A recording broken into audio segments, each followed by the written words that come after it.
Hi, my name is Victoria, and I am 30 years old. I work as a lawyer, someone trained to look at facts, documents, and motives more carefully than most people. But nothing in law school or in the courtroom ever prepared me for the betrayal that grew inside my own family. I had always believed that my late mother's sacrifices would protect my future. From the day I was born, she saved a little each month, carefully building a college fund worth $500,000. She wanted me to have a secure education and a career that no one could take away from me. And even after she passed, her presence lived on in that fund, a symbol of her love and foresight. My father, James, remarried years later. With him came a new household, his wife, Brenda, and her daughter, Olivia, who became my stepsister. On the surface, we looked like a blended family trying to get along. But beneath that surface was tension, jealousy, and resentment. Olivia never hid her bitterness toward me. To her, my fund was a golden prize that she felt should have been hers. She worked small jobs, complained about her struggles, and hated the fact that I had something she didn't. For a long time, I ignored it. I thought envy was just part of her nature, that maybe with time she would grow out of it. But I was wrong. Olivia's envy was not just an emotion, it was a weapon. And one night, that weapon was turned directly at me. The message arrived while I was finishing paperwork late at my office. My phone buzzed, and I glanced at the screen. It was from Olivia. Her words froze me in place. Guess what I found in Dad's office? Your precious college fund. Thanks for the early inheritance, sis. Time to live my best life. Most people might have panicked, cried, or lost their temper after reading that. But not me. My heart didn't race. My hands didn't tremble. Instead, I felt an odd calmness wash over me. Olivia thought she had won, but what she didn't know was that she had just stepped into a trap I had been setting for months. Only 20 minutes after Olivia's smug text, my phone rang. It was my father, James. His voice trembled with panic, and I could almost hear the guilt weighing on his chest. Victoria, you won't believe what your sister just did, he stammered. She took everything. All of it. Your mother worked so hard to save for you, and now it's gone. $500,000 transferred into Olivia's account this morning. I closed my eyes and listened to his words carefully. To him, this was a disaster, the complete loss of what my mother had built. But for me, this was the moment I had been preparing for. It's okay, Dad, I said quietly, surprising him with my calm tone. Come over tonight. There's something important I need to show you. Before I could put my phone away, another message lit up my screen. It was Olivia again. Shopping spree time. Always knew being your stepsister would pay off someday. You never shared a dime, but now it's all mine. She had no idea how deep into quicksand she had stepped. Every word she sent only tightened the trap around her. She truly believed she had stolen my future, when in reality, she had stolen something far more dangerous.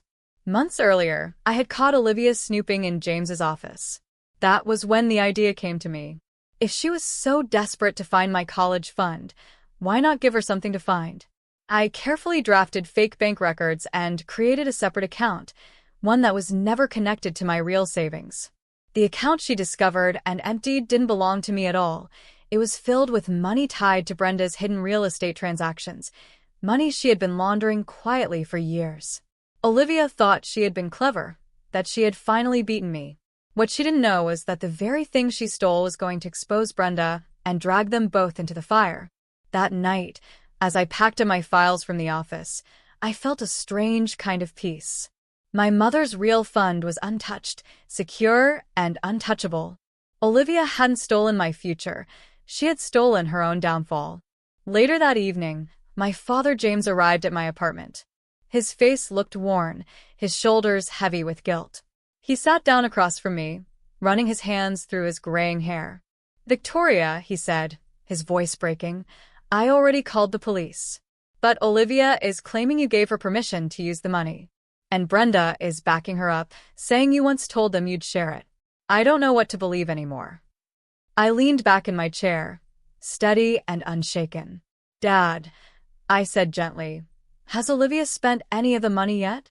He nodded, his eyes filled with regret. Yes. She's already transferred large portions into other accounts. She's bought herself a car and made a down payment on a condo. Brenda says we should just let it go because you've already built your career. I opened my laptop and turned it toward him. No, Dad. This isn't about letting it go. You need to understand something important. The money Olivia took, it wasn't my college fund. He stared at me, stunned. What do you mean? I saw the documents in my office. I saw the transfers myself. I clicked open a folder of files on the screen. Those weren't my mother's savings. The real college fund is safe in an offshore account she created before she died. She knew how to protect it. What Olivia took was never mine, it was Brenda's hidden account. The one she's been using for years to move money around in shady real estate deals. James's face went pale. He struggled to find words. Brenda? Are you saying? Yes, I interrupted calmly. For months, I've been tracking her transactions. They looked small at first, but when added together, they painted a clear picture of money laundering. I flagged the account with the bank 4 months ago. Every dollar Olivia spends now is being monitored. Every luxury she buys is evidence. She thinks she's living her dream, but really, she's building a case against herself and against Brenda. As I spoke, I saw a shift in my father's eyes. For years, he had been blind to Brenda's schemes, always excusing her behavior. But now, reality was breaking through.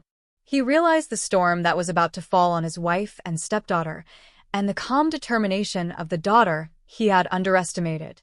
Just then, my phone buzzed again. Another text from Olivia. Just bought my dream car, and I'm putting money down on a condo. You should be happy for me. I deserve this more than you ever did. I showed the message to my father. This isn't the end, I said. It's only the beginning. The following morning brought the first cracks in Olivia's illusion. My phone buzzed with a frantic call, but I let it ring unanswered. I already knew what she was experiencing, the sudden, sharp reality of a bank investigation. 4 months earlier, I had flagged the suspicious account with the fraud department. Every transfer, every extravagant purchase, every careless move Olivia made was quietly documented. The net was closing, and she didn't even realize it until now. Later that day, my father James came over again, his face pale and restless. Victoria, he whispered, the bank called. They've frozen the account. They're questioning Olivia. And Brenda, she's furious. I opened another folder on my laptop, sliding it across the table. This is why, Dad. Brenda has been moving money illegally through her real estate business for years. The account Olivia emptied wasn't mine, it was hers. Every dollar that girl spent tied Brenda tighter to her own crimes. His eyes widened as he scanned the files. My God, he muttered, almost to himself. All this time, right under my roof. Before I could respond, my phone buzzed again. This time it was a message from Olivia. What did you do? The bank is asking me about money laundering. Call me now. I allowed myself a small, restrained smile. For once, Olivia wasn't boasting or mocking. She was terrified. That evening, as I sat with my father, Olivia burst into my apartment unannounced. Her hair was disheveled, her eyes red from crying, her usual arrogance gone. You set me up, she screamed, pacing my living room. The bank froze everything. They're accusing me of stealing illegal money. This was supposed to be your fund. I leaned forward calmly. Do you really think my mother, a woman who worked as a financial advisor, would leave $500,000 so vulnerable? Olivia, what you stole wasn't mine. It was Brenda's dirty money. And now, the bank and the FBI are asking the questions you'll never be able to answer. At that moment, Olivia's phone rang. She put it on speaker, and I heard Brenda's panicked voice on the other end. The FBI is here, Brenda hissed. They've taken files. They're searching my office. What did you do with that money, Olivia? Olivia froze, her face draining of color. It wasn't Victoria's college fund, Mom. It was yours. There was silence on the line. Then Brenda's cold, sharp reply. Get home. Now. Olivia ended the call with trembling hands.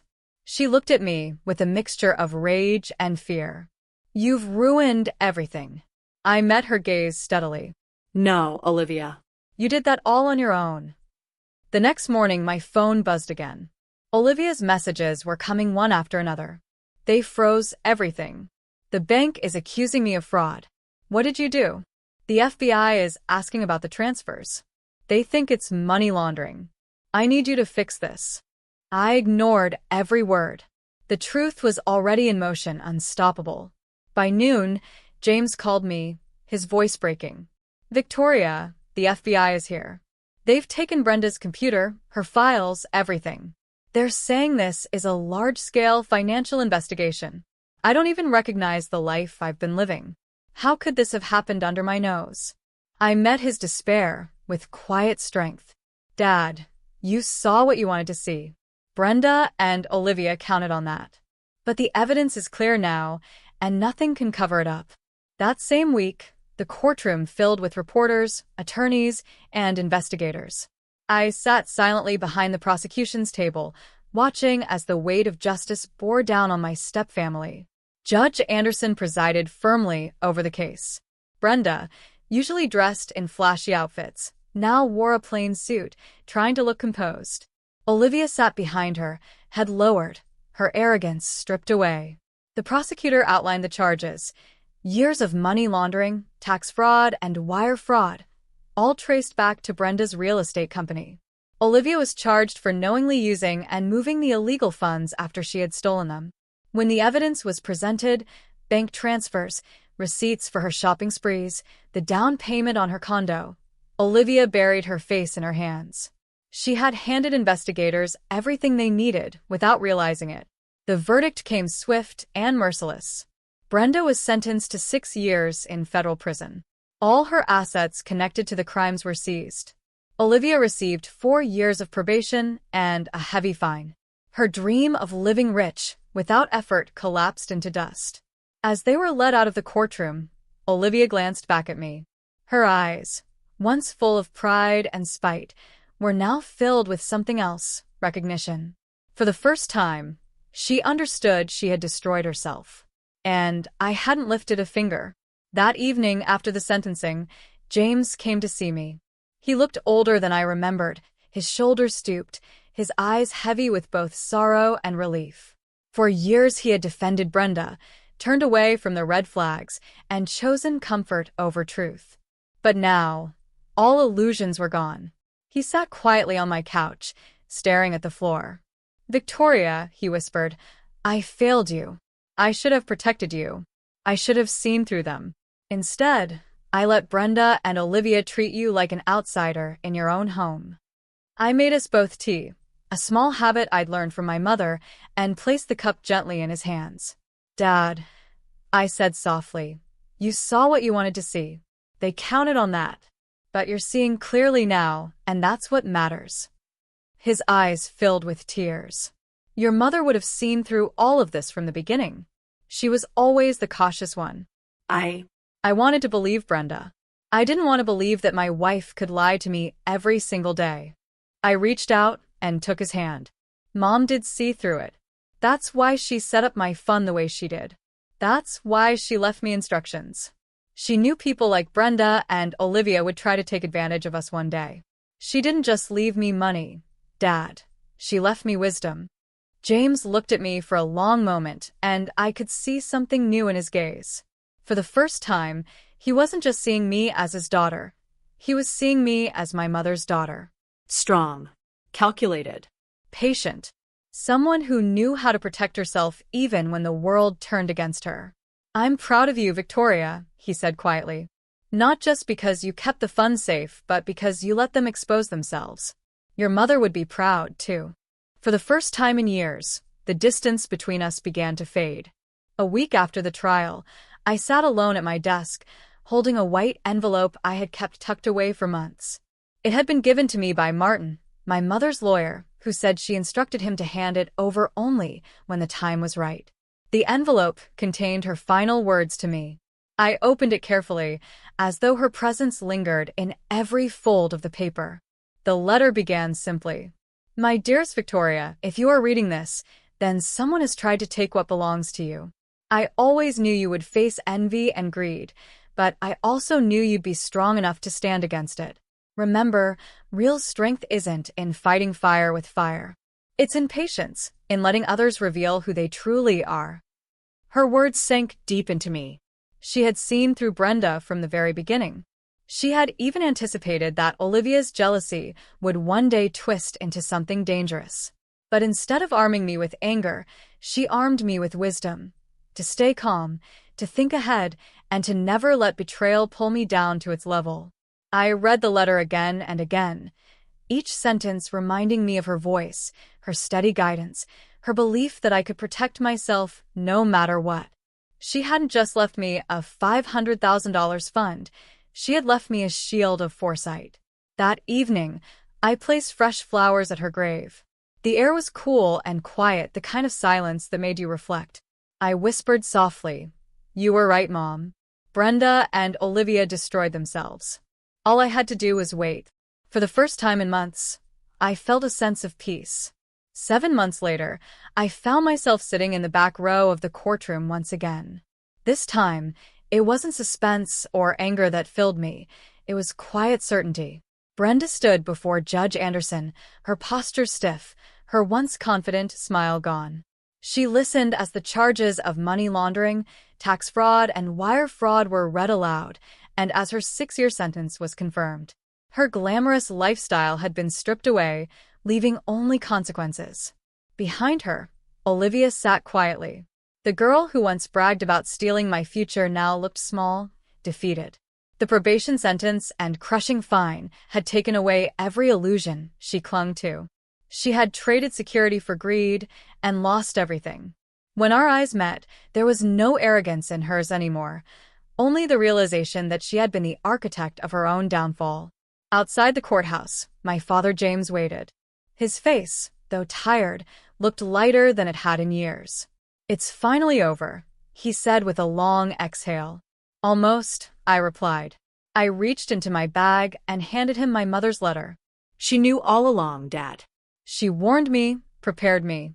She wanted me to protect myself and, when the time came, to take care of you too. James unfolded the letter with trembling hands. As he read my mother's words, his eyes filled with tears. She saw through everything and I didn't. I touched his arm gently. She protected us in the only way she could, by teaching me how to wait, how to let the truth expose itself. She didn't fight fire with fire, Dad. She let them burn themselves out. That evening, I returned to my apartment. My phone buzzed with one last message from Olivia. "We've lost everything because of you." I didn't reply, because the truth was, she hadn't lost everything because of me.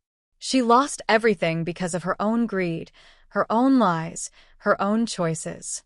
Life after that was different. My father and I began meeting weekly for dinner, rebuilding the bond that Brenda had nearly destroyed. The real college fund my mother left was untouched and still growing, a reminder that her love was bigger than money. It was foresight, patience, and resilience. As for Olivia, last I heard, she was working a retail job, living in a small apartment. She was finally learning the lesson she had resisted all her life, that real success comes from hard work, not from stealing what doesn't belong to you. I closed my mother's letter one final time and whispered to myself the lesson she had etched into my soul. Sometimes the best revenge isn't anger or violence, it's letting justice do the work for you. And with that, I smiled. My future was still mine, safe, untouchable, and stronger than ever. This was my story. I didn't need to fight. I didn't need to scream. I only needed to wait. Brenda and Olivia thought they had taken everything from me, but in the end, they only destroyed themselves. My mother's lesson guided me. Patience, wisdom, and justice will always outlast greed and lies. Thank you for listening to my journey. If my story moved you, make sure to subscribe to Revenge Repeat, where stories of betrayal and justice are told again and again. Because sometimes the best revenge is simply letting the truth win.